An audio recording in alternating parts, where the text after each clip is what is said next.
오늘 함께 볼 말씀은 구약 잠언 25장 15절에서 28절 말씀입니다. 구약 잠언 25장 15절에서 28절 말씀입니다. 제가 본문 전체 대신해서 읽고요. 그 다음에 바로 말씀 전하도록 하겠습니다. 오래 참으면 관원도 설득할 수 있나니 부드러운 혀는 뼈를 꺾느니라. 너는 꿀을 보거든 조카리만큼 먹으라. 과식함으로 토할까 두려우니라. 너는 이웃집에 자주 다니지 말라. 그가 너를 싫어하며 미워할까 두려우니라. 자기의 이웃을 쳐서 거짓 증거하는 사람은 방망이요 칼이요 뾰족한 화살이니라. 환난 날에 진실하지 못한 자를 의뢰하는 것은 부러진 이와 위골된 발 같으니라. 마음이 상한 자에게 노래하는 것은 추운 날에 옷을 벗음 같고 소다 위에 식초를 부음 같으니라. 내 원수가 배고파 하거든 음식을 먹이고 목말라 하거든 물을 마시게 하라. 그리하는 것은 핀숯을 그의 머리에 놓는 것과 일반이요 여호와께서 내게 갚아주시리라. 북풍이 피를 일으킴같이 참소하는 혀는 사람의 얼굴에 분을 일으키느니라. 다투는 여인과 함께 큰 집에서 사는 것보다 움막에서 혼자 사는 것이 나으니라. 먼 땅에서 오는 좋은 기별은 목마른 사람에게 냉수와 같으니라. 의인이 악인 앞에 굴복하는 것은 우물이 흐려짐과 샘이 더러워짐과 같으니라. 꿀을 많이 먹는 것이 좋지 못하고 자기의 영예를 구하는 것이 헛되니라. 자기의 마음을 제어하지 아니하는 자는 성읍이 무너지고 성벽이 없는 것과 같으니라. 아멘. 오늘 본문은 절제하는 마음의 중요성에 대하여 교훈합니다. 절제라고 하는 것은 다른 사람과의 모든 만남을 끊고 혼자 수행하는 방식으로 이루어지는 것은 아닙니다. 왜냐하면 절제하는 마음은 항상 우리가 나 외에 다른 누구와 같이 있는 상황에서 필요하기 때문이죠. 상대방을 향하여 내가 하고 싶은 말이나 행동을 선택함에 있어서 하지 말아야 할 사항과 해야 할 사항을 신중하고 인내심 있게 구별하고 또 해야 할 사항만 밖으로 내비치는 것이 절제일 것입니다. 오늘 우리가 읽은 본문은 보통 우리가 일상에서 잘 절제하지 못하고 있는 것들을 몇 가지 이야기하면서 궁극적으로는 가장 큰 절제가 필요한 때인 원수와의 관계에서의 절제에 대한 교훈을 하고 있습니다. 오늘 본문에서 특별히 우리에게 잘 알려진 말씀은 원수에 대한 성경적 태도에 대한 말씀인 21절에서 22절일 것입니다. 내 원수가 배고파하거든 음식을 먹이고 목말라 하거든 물을 마시게 하라. 그리하는 것은 핀숯을 그의 머리에 놓는 것과 일반이요 여호와께서 내게 갚아주시리라.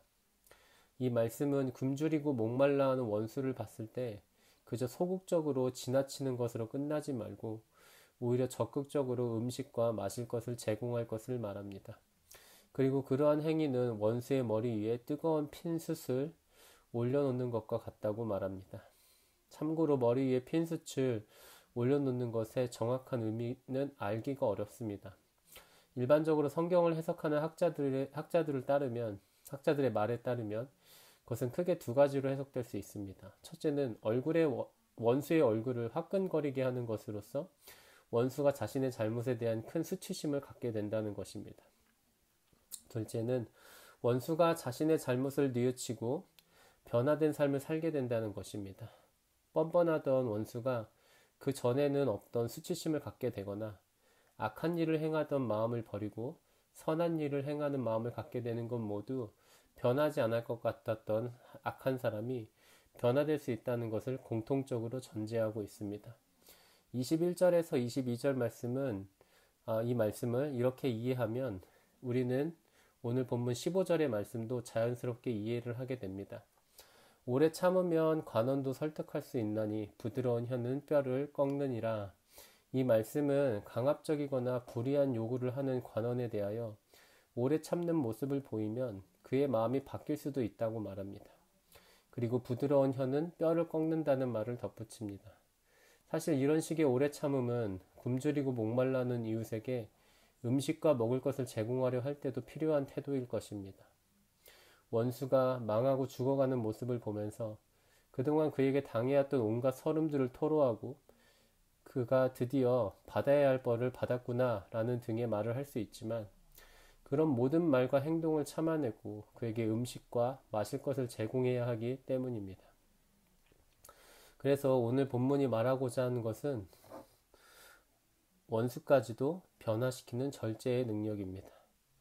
오늘 본문은 우리의 일상 가운데 편하기 때문에 절제가 안 되는 상황과 불편하기 때문에 절제가 안 되는 상황 모두를 이야기하며 우리가 일상 가운데 절제하는 마음을 갖는 것이 정말로 중요함을 말해주는 것 같습니다. 달콤한 꿀을 먹거나 이웃의 집에서 대접받는 일은 상대적으로 편한 일에 속합니다. 그것이 주는 편함의 절제가 안 되면 우리는 과식으로 배탈이 나거나 염치가 없는 사람이 될 수 있습니다. 또 서로가 자기 입장만 옹호하거나 거짓된 정보를 말하는 관계는 우리에게 엄청난 불편함을 가져다 줍니다. 이런 상황에서 우리는 상대방에 대한 불만이든 시기 질투든 그 모든 것을 거리낌 없이 말할 때가 있습니다. 그런 상황에서 절제가 되지 않으면 우리는 사람들에게 분노만 일으키고 차라리 움막에서 혼자 사는 게 낫게 여겨지는 사태를 만들어 버립니다. 오늘 본문은 우리 마음속에서 절제가 이루어지지 않을 때 일어나는 부정적인 결과들을 말함으로써 절제가 얼마나 중요한지를 말해줍니다. 그리고 다시 말씀드리지만 절제는 전혀 변하지 않을 것 같던 악한 원수도 변하게 만드는 능력이 있을 정도로 중요한 것입니다. 심지어 원수에게까지 먹을 것과 마실 물을 제공할 정도로 절제하는 사람이 내 주변에 있다면 우리는 그 사람으로 인해 이 각박한 세상에서 나에게 시원한 냉수를 줄 수 있는 사람이 없지는 않다는 안도와 소망을 갖게 될 것입니다.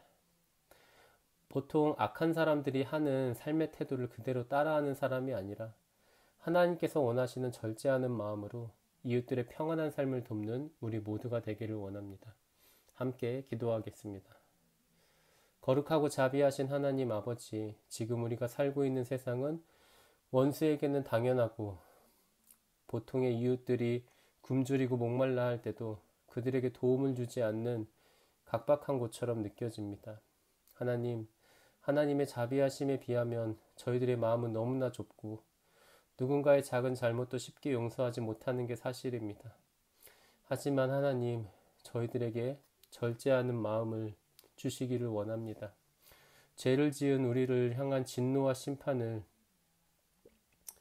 참으시고 우리에게 은혜를 베풀어 주신 하나님을 따라 저희들도 절제하는 마음을 갖고 심지어 원수가 당한 어려움도 지나치지 않도록 인도해 주옵소서. 그리하여서 우리가 이 악하고 각박한 세상 속에서 사람들을 살리는 냉수 같은 사람들이 될 수 있도록 인도해 주옵소서. 예수님의 이름으로 기도합니다. 아멘. 하늘에 계신 우리 아버지여, 이름이 거룩히 여김을 받으시오며 나라의 임하옵시며 뜻이 하늘에서 이루어진 것 같이 땅에서도 이루어지이다. 오늘날 우리에게 일용할 양식을 주옵시고 우리가 우리에게 죄 지은 자를 사하여 준 것 같이 우리의 죄를 사하여 주옵시고 우리를 시험에 들게 하지 마옵시고 다만 악에서 구하옵소서. 대개 나라와 권세와 영광이 아버지께 영원히 있사옵나이다. 아멘.